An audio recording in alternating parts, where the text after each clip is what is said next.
beautiful baby for me? Sure thing, Elsie. Let's go.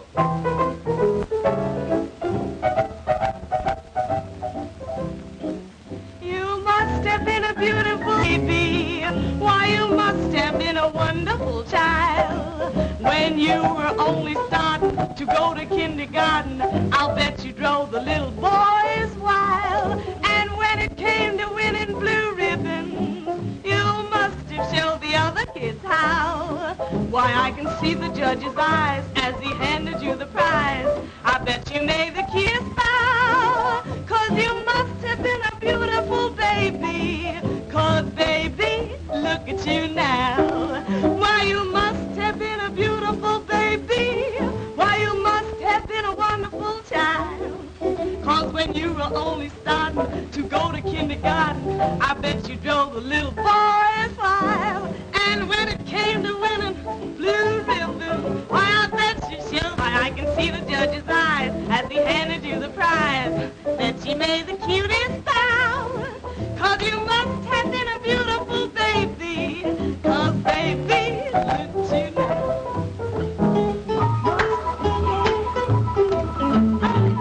Sing it, boys, sing it.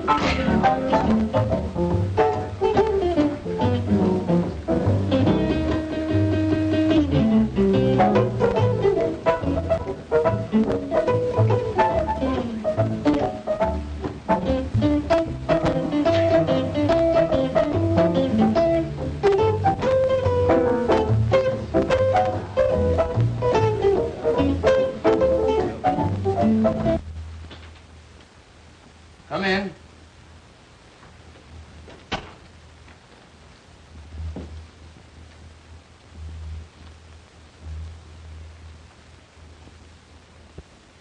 Hello, Elizabeth. What's on your mind? Heavens. What have you been doing? Hijacking somebody? May I sit down? By all means. There you are. No. Well, who from, how come, and what for? Tony Guido and Nick Cavelli. I smell trouble. Their gang just pulled a big job. The Peacock robbery. Smells like one of their jobs. They keep me on the anxious seat, all right. Well, what do they want? A little party in the private apartment upstairs after the joint closes tonight. That's easy. It's for rent for such purposes. With a half dozen of our girls to entertain them, including Elsie. That's what I was expecting. And what I feared. There goes the big dough. With 300 more on the line on delivery of Elsie. $500 gone with the wind. You know she won't go, so I... Because I want the place to make money. Why do you let her kid you? Well, you want us to kid ourselves? Nonsense. You're paying a handsome manager to look after such things, aren't you? It's 200 without her, 500 with her. $300 ought to be enough to get you to make that manager do his duty. 500 is almost enough to make me use a gun. But I don't think they could persuade that girl to go up to that apartment if they offered her 10 times that much. It's amazing to me how you let that pair play you. If you had the right kind of manager, you'd soon see how quickly Elsie'd be persuaded to sit in on these parties. Darn it, why rub it in? The girl is 100% for the joint for what she's been hired for. No, I just can't tell any girl to do what I know isn't just right or get out. I'm a gangster, but I still haven't sunk that low. Rats. If you'll make my brother manager, I'll guarantee that Elsie Bellwood will be doing just what the joint wants her to do in 10 days or... Nothing doing, Elizabeth. I beat up men. I'll never go in for getting rough with a woman.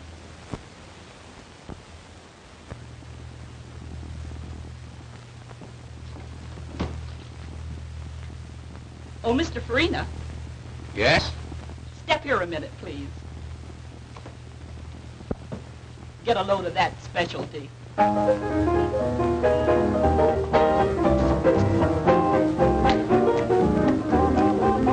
Some of these days, babe, you're gonna miss me, honey. Some of these days, babe, you're gonna feel so lonely. You're gonna miss my hugging. You're gonna miss my kissing. You're gonna miss me, baby. When I'm gone away, you're gonna feel so lonely, baby. Just for me only.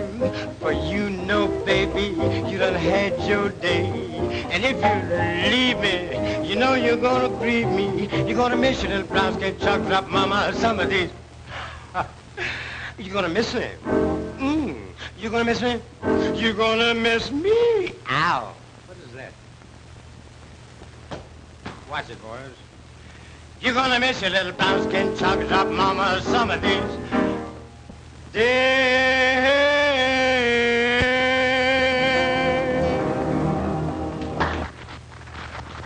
A manager should be able to entertain in case you come up short of an act some night. You saw that. Think it over, Mr. Farina.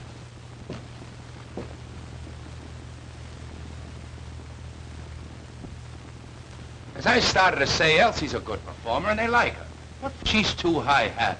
What do you mean, too high-hat? Well, I mean that she should sit in on some of these parties many of our customers are always asking her to. You understand, eh, Hadnott? And, but is that just right? You know that not Bellwood, she's a good performer. Pleases everybody with her singing and dancing.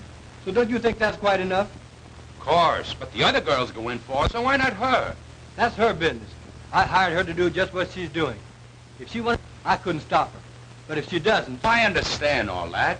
But if we could promise some of them a date with Elsie, say, many would be willing to spend more dough. As I said, that's up to Elsie. But you mustn't expect me to try to persuade her. And I hope, too, that the Poodle Dog Cafe hasn't sunk so low until a decent girl can't work here. Ah, don't be so arbitrary, Hadnott. Many of the people who come here call themselves slumming. And if they want to date up a few of the girls for a little party afterwards, it means more dough for the joint. You understand? Of course I do, Farina. And they do it right along. But you were speaking about Miss Bellwood. And I merely said that if she doesn't want to go out on any, I'm not going to argue and abuse her about it. Good evening, Mr. Garotti.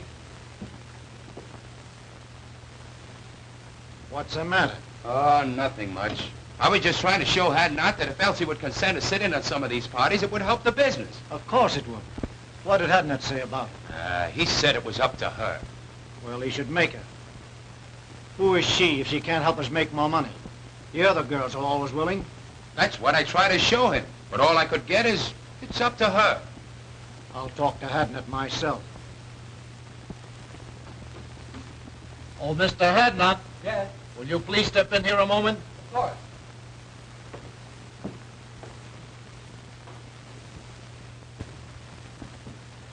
Have a seat. Cigarette? No, thanks. Mr. Hadnott, my cousin tells me you don't like the way we run our place. Hadnott don't think that we ought to try to persuade Elsie to go out on parties if she don't want it. I said that I wouldn't try to... Now, this Elsie girl, she's very attractive. Some of our customers will sit in a little party now and then. You understand, after the place closes. Now, we like to oblige our customers. So we think that you should... Listen, Mr. Garotti, your partner and I have just party. It's up to her. But I hired her to sing and dance here in the place, not to go out on private parties. Now, if you want to try to persuade her to, that's your business, but I won't. Oh, you won't, eh? Well, what do you think we got you hired for besides managing the place? We can do the managing.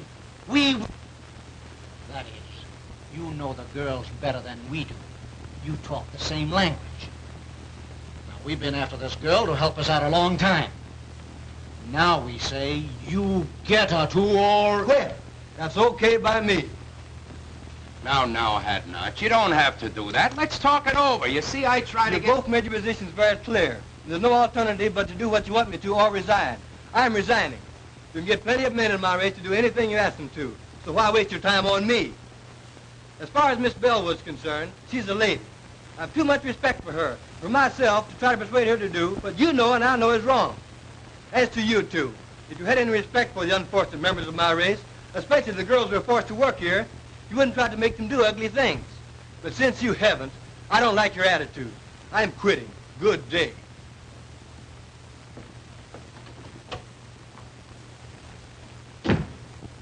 I was coming in to see Mr. Farina, and I couldn't help overhearing what was going on inside. What does he mean?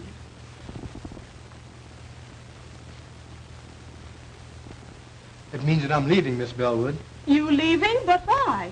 If you overheard much of the conversation, you ought to know. It's because of you. I'm sorry. But you mustn't. You can't. I won't let you give up your job on account of me. Now, The only way I could get it back and keep it would be for you to do what they wanted me to make you do. And if you did, I would hate both you and myself. oh, you're so fine and noble, and jobs are scarce. I could never feel comfortable or happy knowing that you gave up yours because you wanted me to stay decent. Why, Oh, let's not take it so seriously. I don't belong in that place anyhow. neither do I. If you just must quit, then I will too. You'll do nothing of the kind. There's nothing wrong with your job, and you don't have to change your ways just because some drunken, depraved customer wants to go flying around with you. Meantime, the customers like you, and you're making more money now than it is possible for you to make anywhere else. Forget about me and the chief job I had.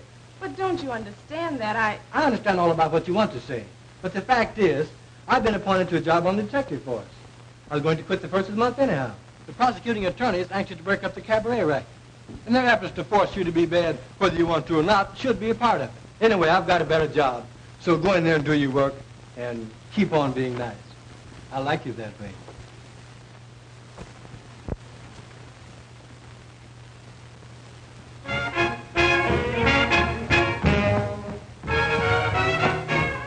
There's certain something in this world that I like best. I depend on one thing for my total happiness. No, it isn't money. No, it isn't fame. You may think it's funny when I start to explain. Got no shoes on my feet, ain't got nothing to eat, but I've got a heart full of rhythm. Not a dime to my name, but I'm rich just the same, for I've got a heart full of rhythm.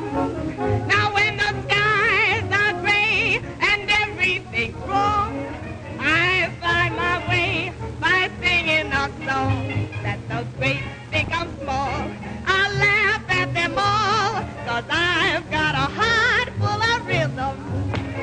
Got no shoes on my feet, ain't got nothing to eat, but I've got a heart that's full of rhythm.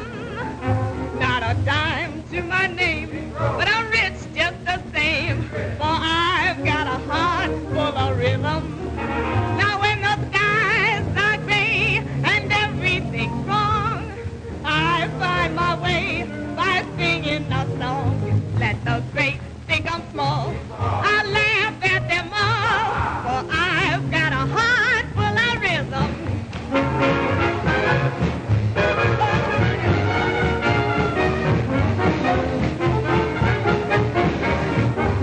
Now let the great think I'm small, I laugh at them all, but I've got a heart full of rhythm.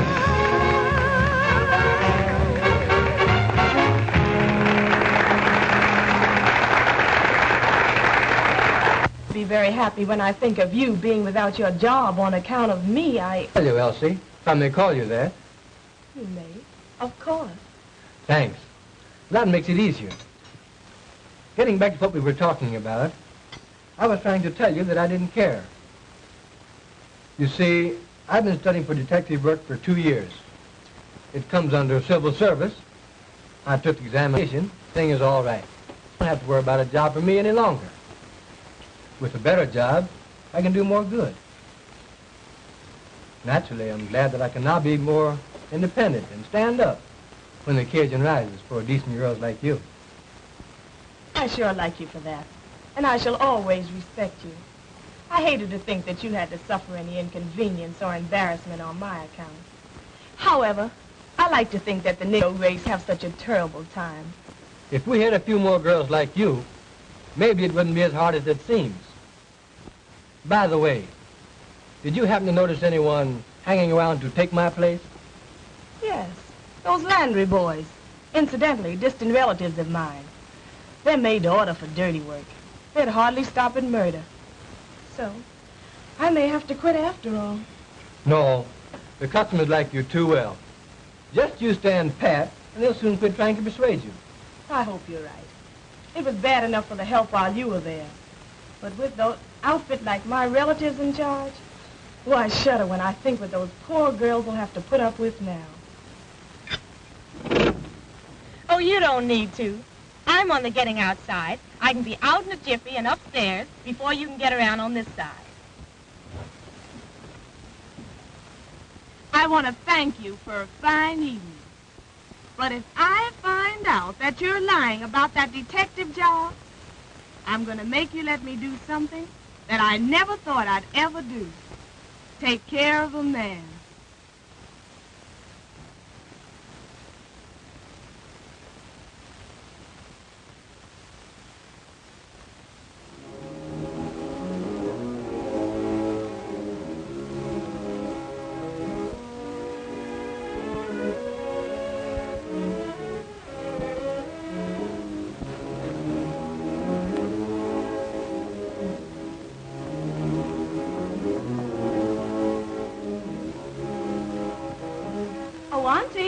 Oh, Auntie, are you asleep?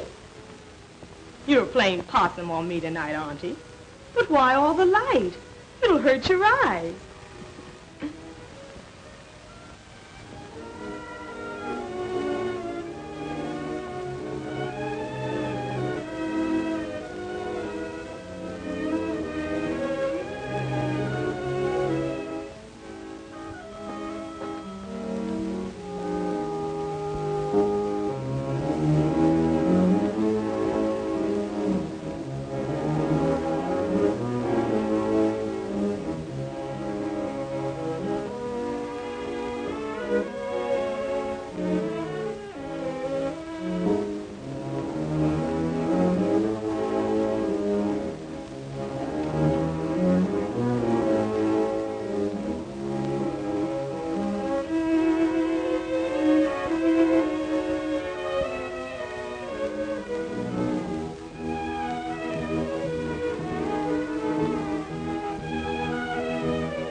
My man, I saw you give up your job tonight to defend a girl's honor.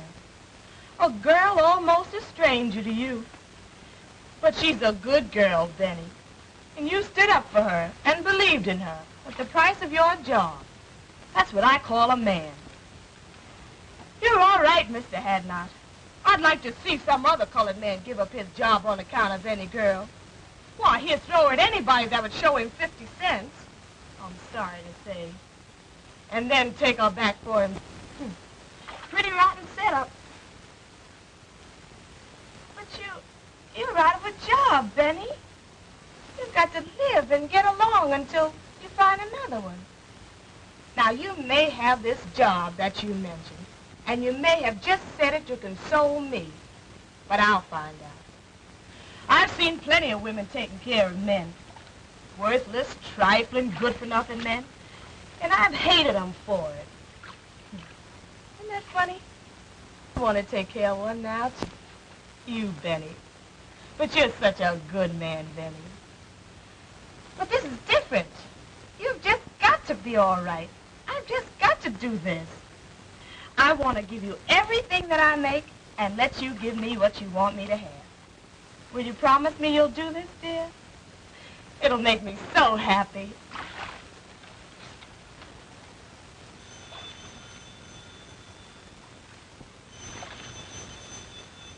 The phone. That's strange. I wonder who could be calling at such an hour.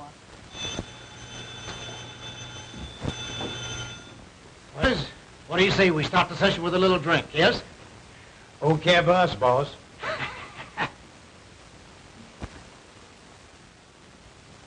What can you want want to talk to my aunt about at this hour. Please give me the message. She's a standard. But if you say that it's a matter of life and death, I guess I'll have to call her.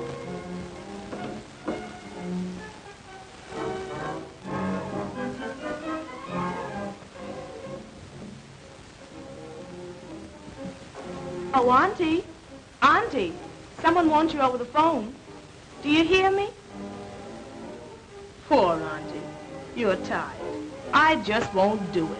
Whoever it is has got to give me the message or wait until you wake up.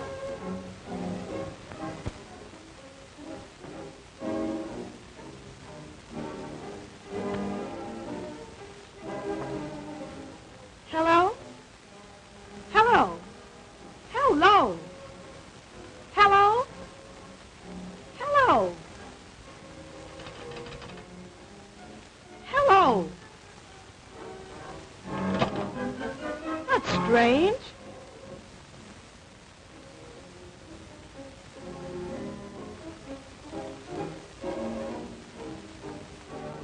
Oh, Auntie. Auntie, wake up. Please wake up.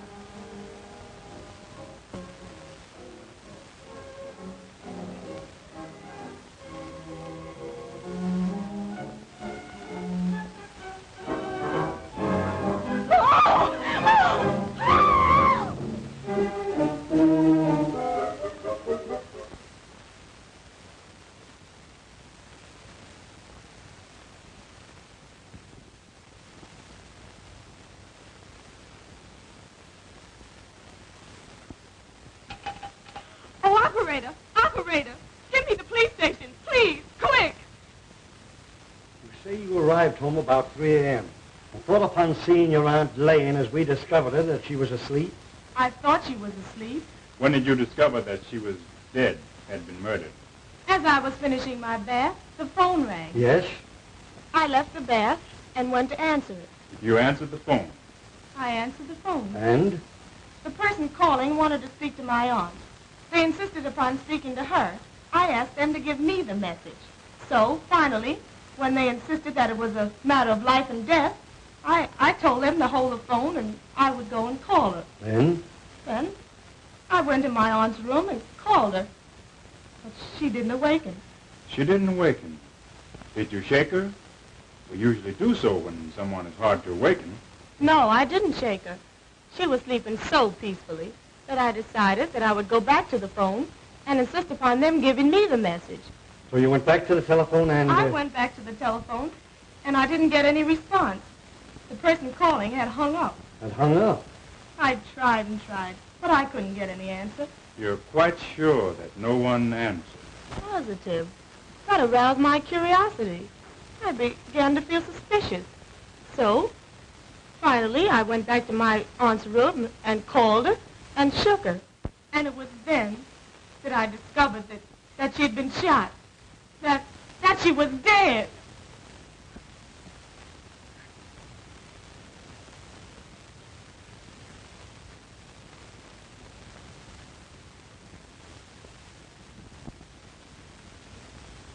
Well, what do you think of her story? Sounds truthful. It does, and it may be. But in cases like these, one can never tell. It always pays to reserve decision until you learn more. That's true. Who is the girl? Her name is Elsie Bellwood. Do you know her? In a general way. I've talked with her. She's considered a very good singer and dancer and works at the Poodle Cabaret. I see. Do you know anything about her reputation, her character? She's in the show business, you know. This case seems to offer something. It is unusual.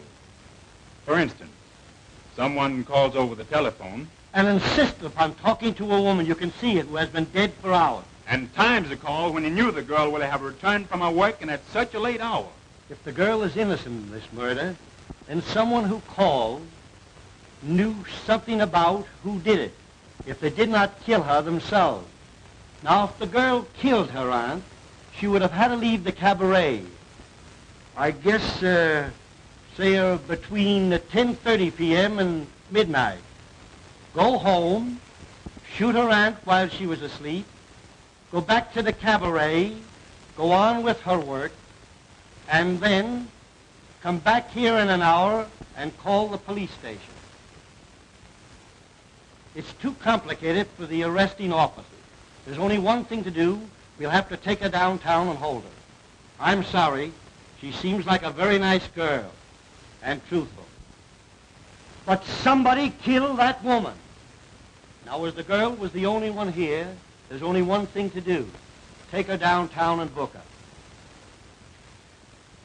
Come on. Does this mean that I'm under arrest? I'm awful sorry, but you are. Oh. And it means that you're going to lock me up? Put me in jail? Yes, I'm awful sorry. I'm not blaming you. There's been a murder, and the law has got to find out who did it. Well, there's no one else to hold it this time but me. So... If you have an idea who did it... No, not the least. Not the least. Why, I can't imagine anyone wanting to kill my aunt. Poor auntie.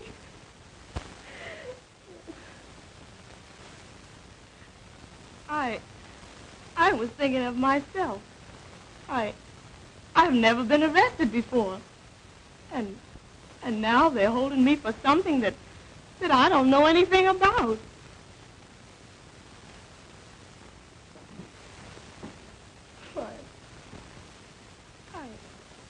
I'm under arrest, and they're going to put me in jail.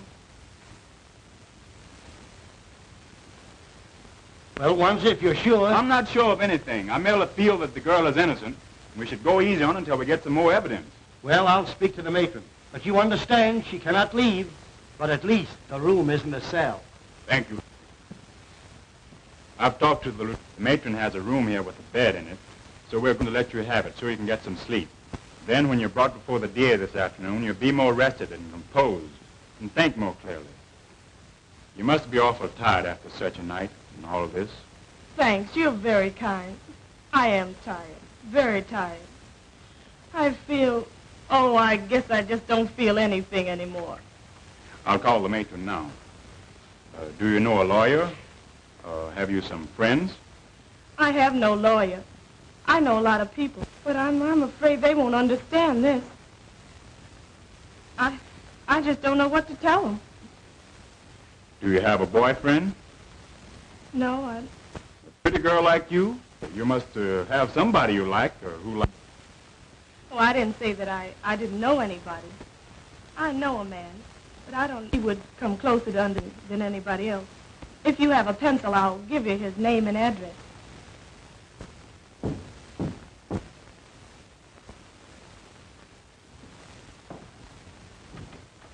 Hello, Wanzer. Hello, Hadnott.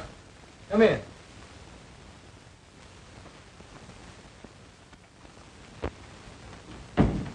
Have a seat. If Miss Bellwood didn't want to go on these private parties, and you know what that means, I wouldn't make her go. Say, if I had my way, I'd clean up every cabaret like the Poodlock in this town.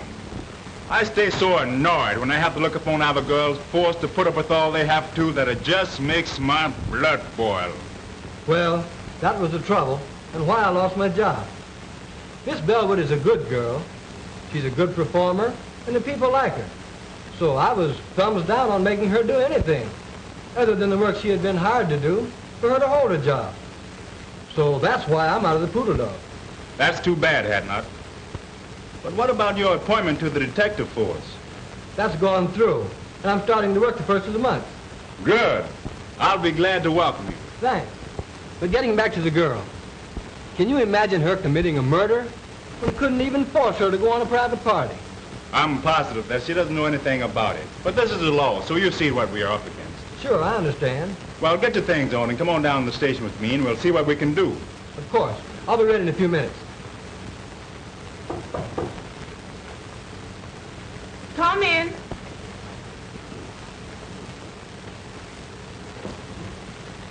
Oh, Elsie.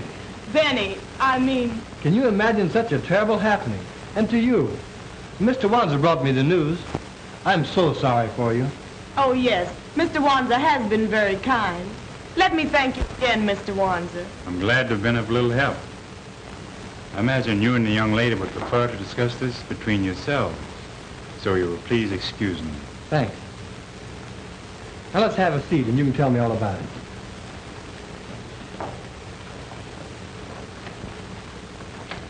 As I understand it, she had been dead several hours when you found her, after your arrival home. Oh, it was too terrible for words. Why, I walked about the house talking to her at intervals for about 15 minutes after I and called, or maybe had called, to see if I had returned home. And when they found that I had and didn't know that she was dead, then that's the way it all ends. I can't even imagine beyond that. She was shot between 11 and 12 o'clock last night. Now, what time were you called? Between 3 and 4 a.m. She must have been dead at least 3 hours before the girl, according to her story, discovered the body. Just about. You know, this case offers something. Here are two colored women living alone together, who one finds the other mysteriously murdered. Now what?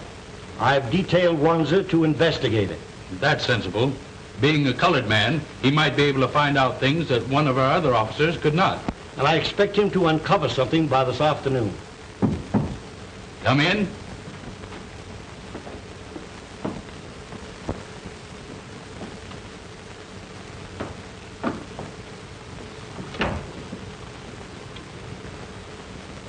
Now tell Mr. Eckert, the district attorney, how you're related to Miss Bellwood and what you know about her aunt. Well, I don't know that I ought to. Go ahead, sister. Tell them all about it. Well, all we know about the murder is what we read in the morning papers. Of course, we know, that is, we knew the victim, Josephine Hawkins. In fact, she was a cousin of ours. Oh, your cousin. So you were related. All right, go on. And this Miss Bellwood was her niece and lived with her. That we have already found out. Miss Bellwood told us that when we went to her house this morning. Of course, I merely mentioned the fact so that you'd understand. Now, what did this Mrs. Hawkins do? How did she live? You mean Miss Hawkins? She wasn't married, had never been married. Oh. No, she owned a beauty parlor that she ran downstairs in the same building. Have you any knowledge or idea how the expenses of the apartment were shared? No, I don't know. But I do remember once talking to her and of her saying that she had an awful lot of insurance for a woman, but that Elsie, her niece, had taken it out on her and was paying the premiums. So she was heavily insured, and her niece, whom we are holding here, paid the premiums, even had the insurance taken out. That's what she told me. Just when did she tell you that? Oh, 3 or 4 months ago, I'd say. That, of course, could be a motive for the murder. But we want to know more, Mrs. Green. The whole story. All you know. It's all right, Elizabeth. Go on. Tell them all you know. Well, Now, just a minute. Come here. You keep telling her to talk. How about you doing some talking yourself? What are you ordering her to tell? What do you know? Well, you see, I just got a job to manage the Poodle Dog Cafe last night. Oh, I see. You got a job to manage the Poodle Dog Cafe, and you got it last night. So what? Yes, he must tell all he knows. A murder has been committed, and the law must find the guilty persons. So tell all you know, if anything, about it. Well, we don't know anything much, mister. But you said the murder was committed between 11 and 12 o'clock last night. We were at the Poodle Dog Cafe from 9 o'clock last night, waiting to see Mr. Farina and Mr. Garotti about this job. At around 11 o'clock, I...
Gee whiz, I wonder when are those guys going to get around to me.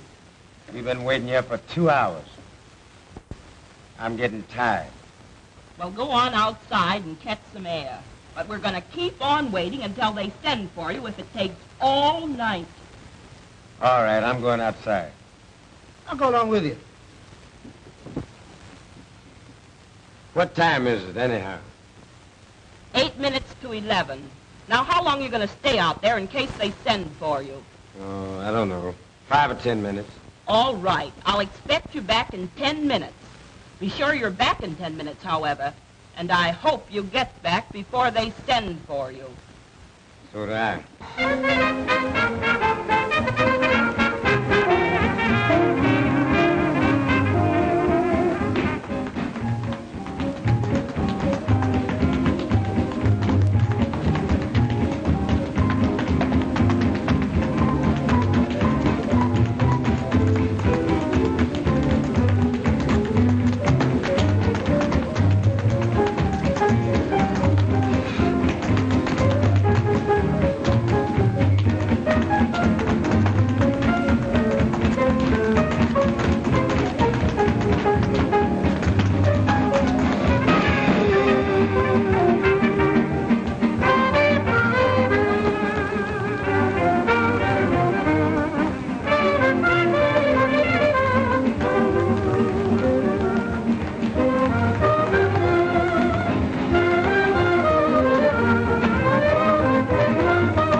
Glad to get out of that stuffy place.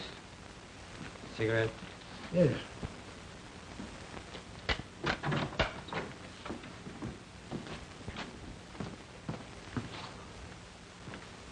Oh, taxi! Drive me to 1415 Yandy Street, please. Quick! I sent my brother back inside and asked him to call me if I was sent for. It was pleasant outside, and I hung around half an hour. It was perhaps 25 or 30 minutes later when...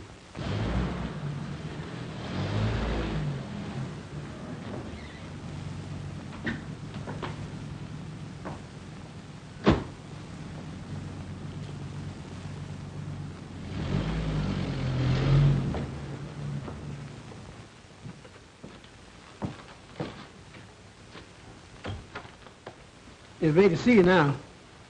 Okay. When I entered Mr. Garotti and Farina's office, I happened to look up at the clock and remember that it was 11:35. Yes, sir. Bring Miss Bellwood to my office at once. Yes, sir.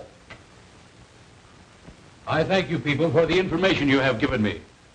I'll take your address, and if and when we need you, we'll send for you. You may go now. I sure hope you don't send for me. Oh, what an awful story.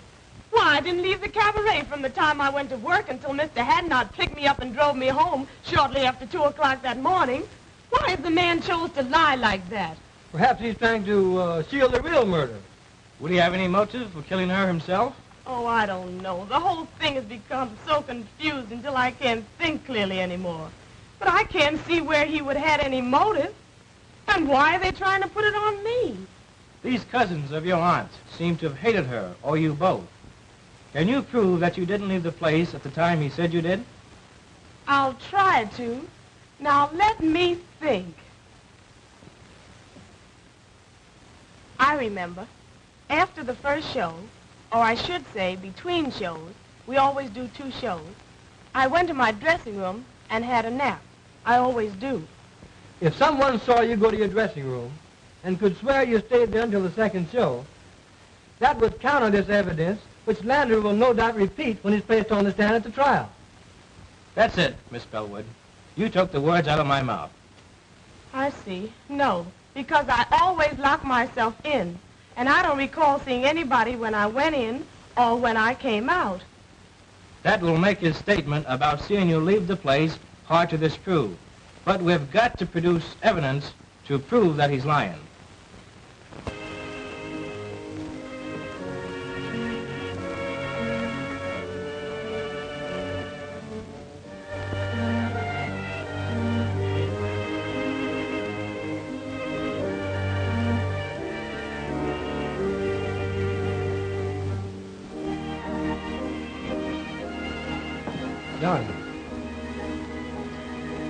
There's no use, Benny. Why give me false hope? Just leave me here to slowly succumb to this living death. I want to forget that I was ever born, and that I ever had any hope, and that I was ever a free person, once happy and hopeful. I can both understand and appreciate your hopelessness and despair, Elsie. But I want to tell you, dear, that I love you, have loved you long before you even knew it. And that I've dedicated my life to righting this great wrong and setting you free. Since you didn't kill your auntie, somebody else did. So you see, I must ultimately succeed, and I will succeed. Oh, what you say sounds so beautiful, Benny. Well, I'm only a convict now, and I shall always be pointed out as a convict. You're a victim of circumstances, Elsie. You're not the first person to suffer this misfortune. When the guilty persons are brought to justice, you'll be a martyr, and no person can point a finger of guilt or scorn at you. I'm going to help you, dear, but you must help me to enable me to help you. Help you, Benny? How can I? Easily and simply. I believe Mrs. Green and her brothers either killed your aunt or hired somebody to do it. At least know who did. Either way, the truth is come out before very long. Some Negro mixed up in this is going to talk. They always talk. And they can never keep a secret, especially one so important as a murder. Maybe. But why haven't they talked? They know... Don't you catch my point, dear? You had to be convicted first. They've kept so busy telling lies to put you here that they couldn't start talking up to now. But with you convicted and here in prison, they'll soon relax. They'll think they've been smart in putting you here and don't know enough to realize that you can be gotten out. Their first move now will be to try to get the insurance money. I'll bet I'll be able to write you in less than a week that they've made application for it. I love you, dear. You're my great incentive. Kiss me.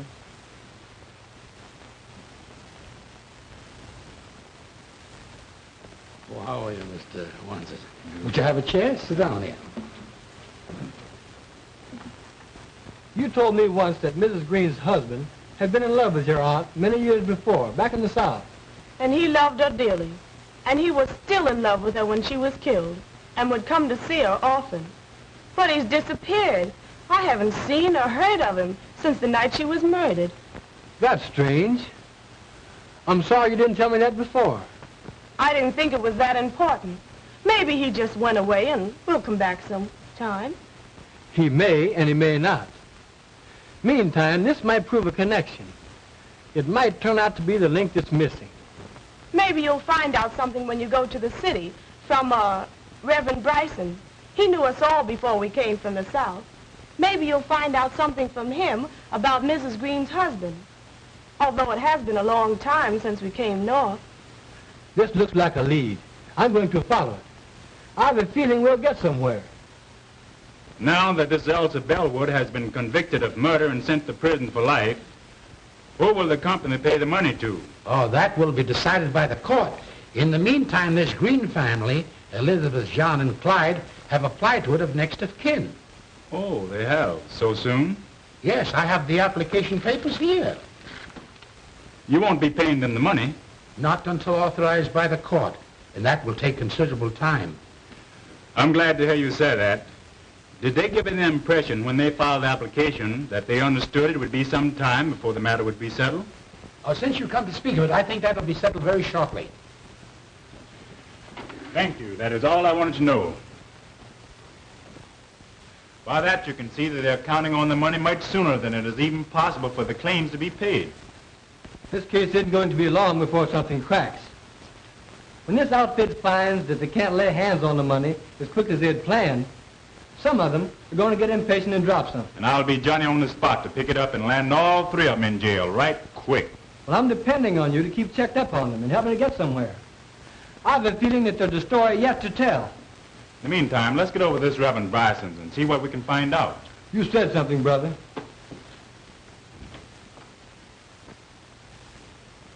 Be seated, gentlemen.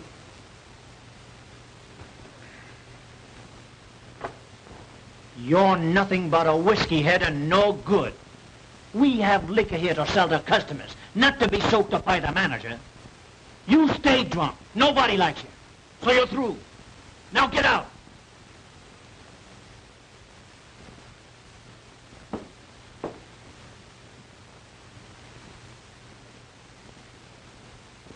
Yes, I know everybody that's involved in this unfortunate affair.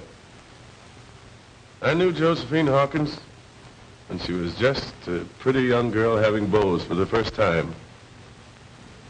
I knew Elizabeth Landry when she pulled the trick on Ned Green that made them man and wife. She says that she's going to have a baby and that I'm his father. Are you? Maybe I am and maybe I ain't. You know I ain't the only one that's been running around with her. Well, that's the chance you take, young man. She has you charged with fatherhood. There's no alternative. What do you mean there's no alternative? Well, I mean that you must marry the girl. But I don't love her. Never did and never will. You know who my girl is. You know who I've been going around with. And I ain't afraid to tell you that I love Josephine Hawkins. She wouldn't come up with no tale like this. Why should she want me to marry her when she knows that I'm in love with her cousin? Well, that I don't know, young man. Now, you admit that you've been having clandestine affairs with that girl. She charges you with being the father of her unborn child. If you do not marry the girl, she'll have you arrested and put you in jail. You have a very good reputation, and you shouldn't permit either yourself or the girl to be scandalized. When you get ready for the ceremony, bring the girl here to me. Well, I married the couple, and 3 months later,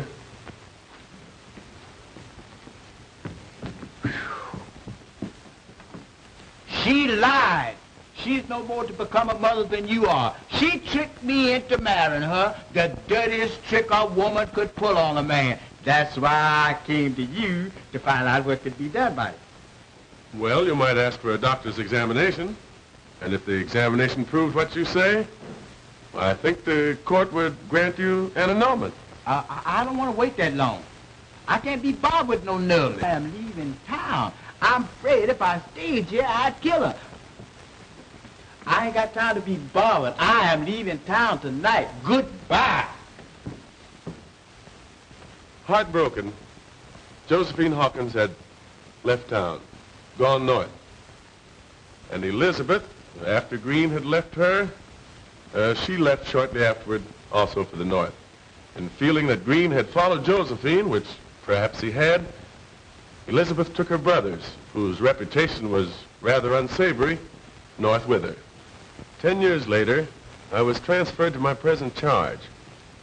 And when I came here, I learned that under the threat of death, Elizabeth's brothers had virtually forced Green to live with her. And in the meantime, Green's love for Josephine had never died. And he insisted upon seeing her whenever he had a chance. I think you have given us the key, Doctor, to the missing link in this tragedy. And we'll start from here and run this thing down. You can bet.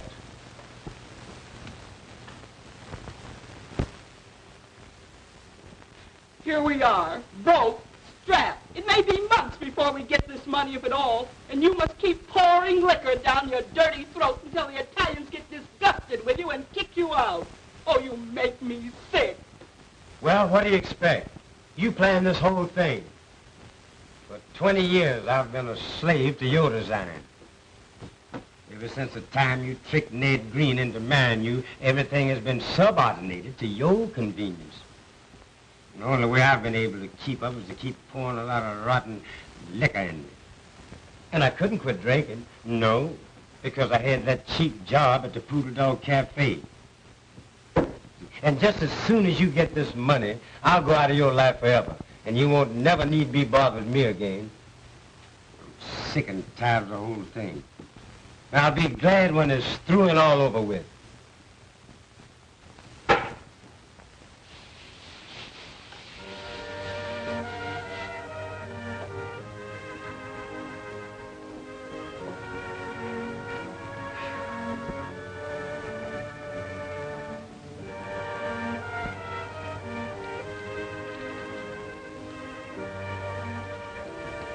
Dearest Elsie, we're getting somewhere. Very soon the case will be cracked wide open and you'll be free. In the meantime, now and always, dear one, that I love you. Love you. Benjamin.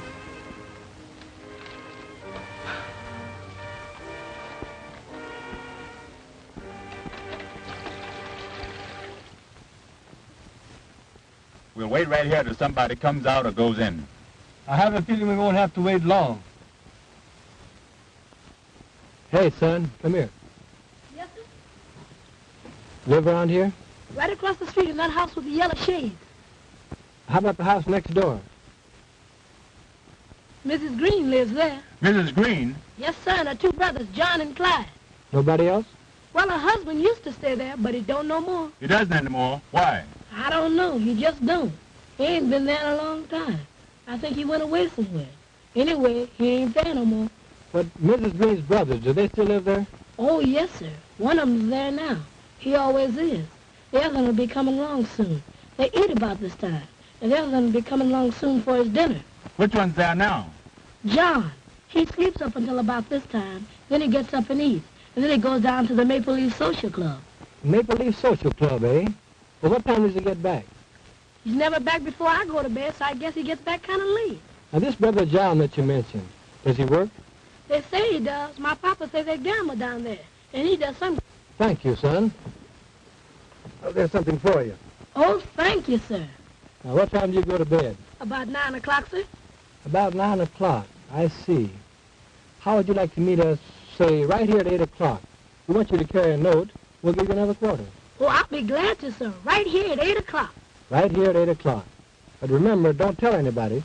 We won't be able to meet you and give you that other quarter. Oh, I know how to keep my mouth shut. I'm studying to be a G-man. I won't tell nobody. Be sure that you don't. You can go now and meet us back here at 8 o'clock. At 8 o'clock, don't tell nobody. I'll get you, mister. Goodbye. What's the idea, anyhow? I want to have a little talk with Brother John. A little private talk, and I need the boy to help me to arrange it. Let's go down to Morrison now for a glass of beer, and I'll tell you the rest when we get there. Now, that's the way we'll work it. Sir, that's a clever plan to thought up all by yourself. Why didn't you think of it before? And why didn't Napoleon think of airplanes and howitzers? He could have really conquered Europe then. You go load the men into 2 cars and stop in the next block. They don't need to know what we're doing until we're doing it. I got you, Steve. Now, when I drive up, be sure and have your hand on your gun and be ready to get in the car and cover it. Understand? I got you twice. Okay, now going.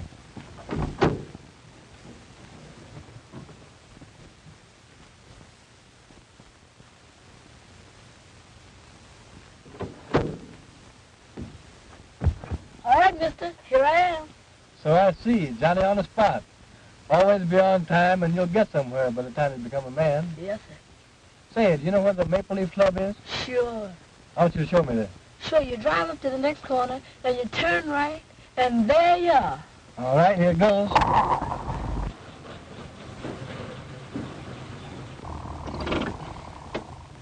That's the club there, mister.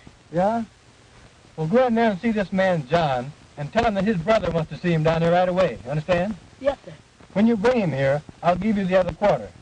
Now, when he's sitting here by me, you come around on this side of the car, and I'll slip it to you easy like. Yes, sir. Now, if you do just as I say and keep your mouth shut, it may be 2 quarters or half a dollar that I'll be giving you. Yes, sir. You can go now.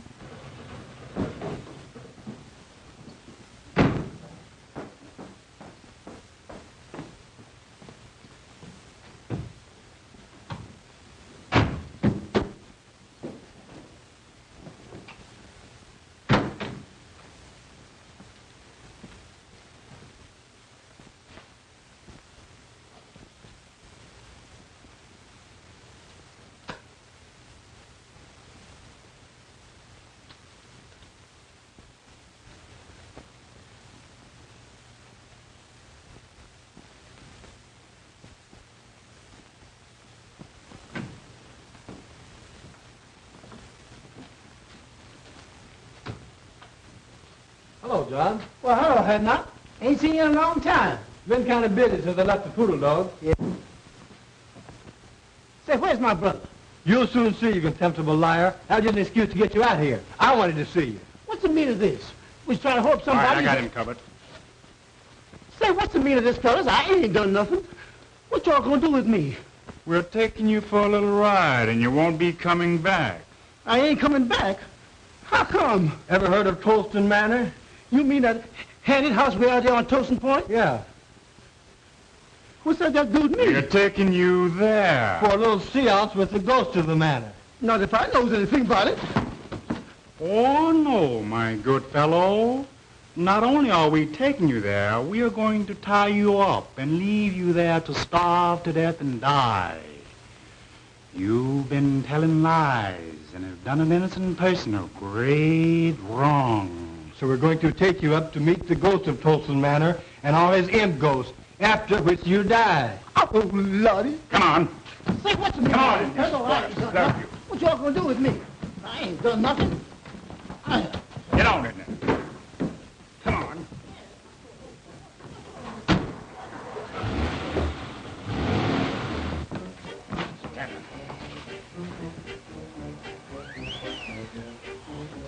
All right, Wanzer, make the light, please.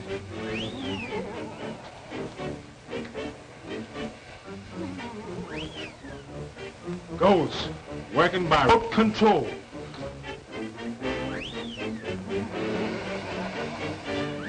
I hear that the only living things to visit here are huge buzzards with pink necks and white gills who fly down through the chimney and pick the bones of liars like John here, whose lips have caused great suffering. They tie them to that post over there. And when the buzzards fly down and devour our bodies, old Thornton turned their soul into imp ghosts. And every night at 12. Great goodness, it's midnight now. When that hand reaches 12, the ghost I've heard appear. At the stroke of 12, now watch.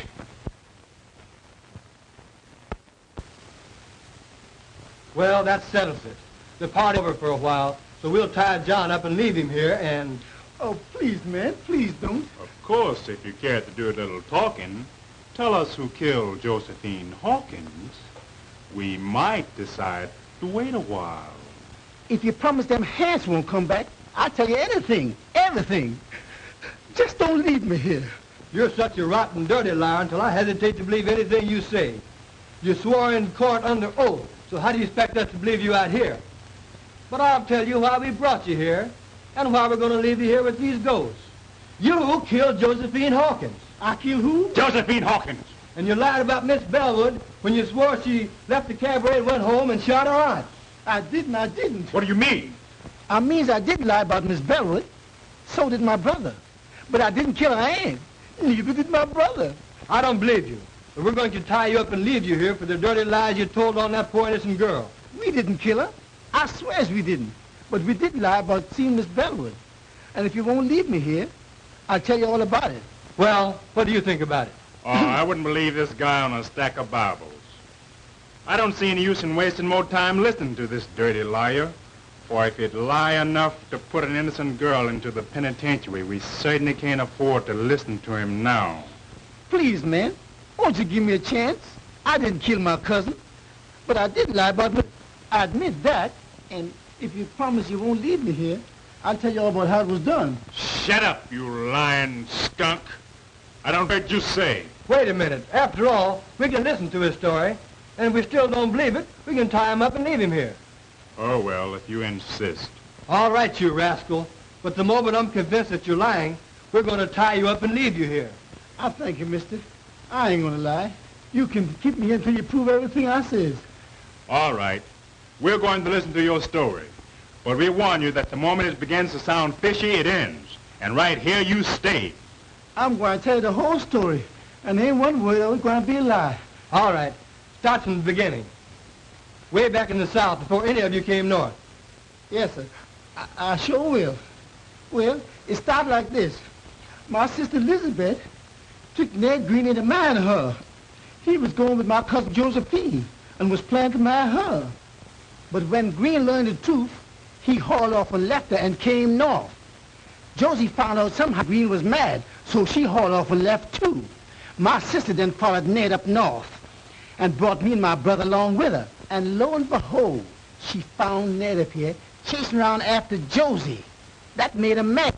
So she had us go get him and scare him into living with her again. He tried to, poor fella, but he just couldn't get along somehow. You see, Ned was still in love with Josie and was always slipping out and seen her. Then, just before the murder... You've made a slave out of me all of my life. Why don't you let me be and give me a divorce so I can go and marry Josie?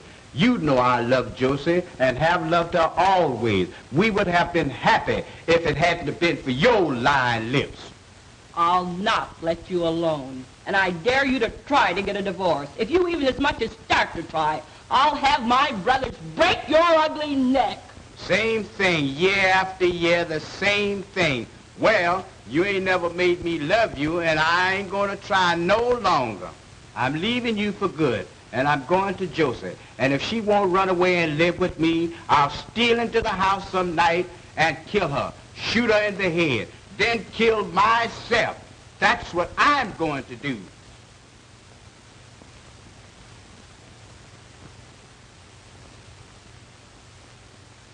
No dumb Negro like you ever had nerve enough to shoot anybody. And as for killing yourself, you make me laugh. But my sister was mistaken that time. For the very next night, that was the night of the murder, when we returned home from the cabaret where we testified we saw Elsie leave, then come back. We found a note.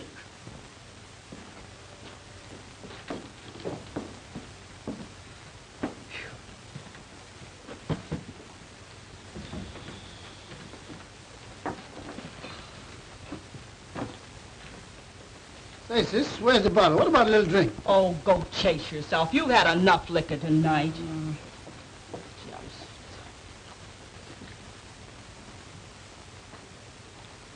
Say, what's this? There's a letter.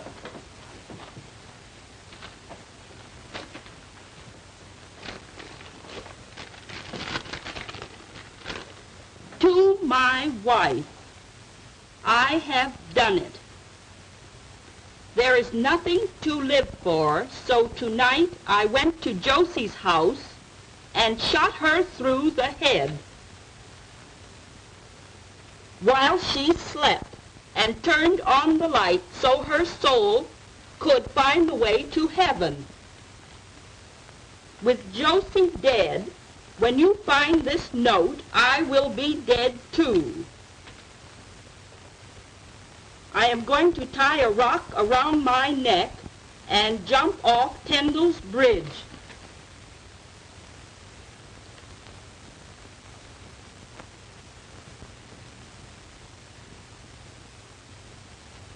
If you care to bury me, you will find my body at the bottom of the river under the bridge. Unhappily, Ned. My sister then sat down and planned the rest. We knew exactly what time Elsie would come home. So she called up Cousin Josephine's house every 10 minutes, starting at 2 a.m. She finally got Elsie. She could tell then that the girl didn't know her aunt was dead when she said, I'll go and call her. And when she did, Lizzie hung up on her. She knew then that Elsie would find out that her aunt was dead, had been killed. Lizzie stayed up all night long, making up that lie about Miss Elsie leaving the cabaret and coming back, so as to make it look like Elsie did it. Then she rehearsed me and Clyde on how to tell it. We were scared they would mix us up. All the time we was at the district attorney's office, Lizzie kept on pinching me and Clyde to make us tell it like she rehearsed it. You see, she was after that insurance money, and she figured that if she could get Elsie convicted, why, she'd get it. Well, what do you think of it? Well, I guess we'll put him under arrest while we check on his story. And if we find Green's body... That'll reopen the case and set Miss Bellwood free. All right, fella. We're calling the party off, taking you back to town and locking you up until we can see if your story is true. Let's get going.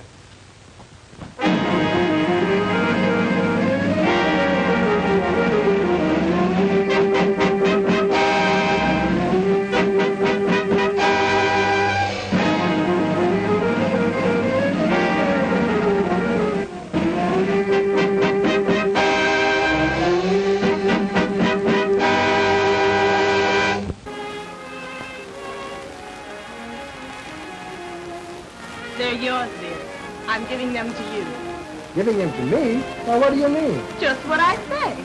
They're yours, then, my darling husband. But Well, I'll explain. To begin with, I wouldn't have had them at all if you hadn't dedicated your life to the solution of the crime, which set me free. And next, for some strange reason, when I thought that you had lost your job on my account, I developed a maid to give you my money, to take care of you if need be, until you got another job. Then suddenly, all I had been through began to happen. You saved me, you loved me, and you married me. And I love you. Now, after all this, if you want to make me happy, please take these checks, $15,000 worth, and do whatever you want to do with it. Will you promise me, dear? Such a peculiar request. Such a strange desire. But since you insist on making me a sort of guardian, I'll take the checks and establish a trust fund for our children, dear. Will that be all right?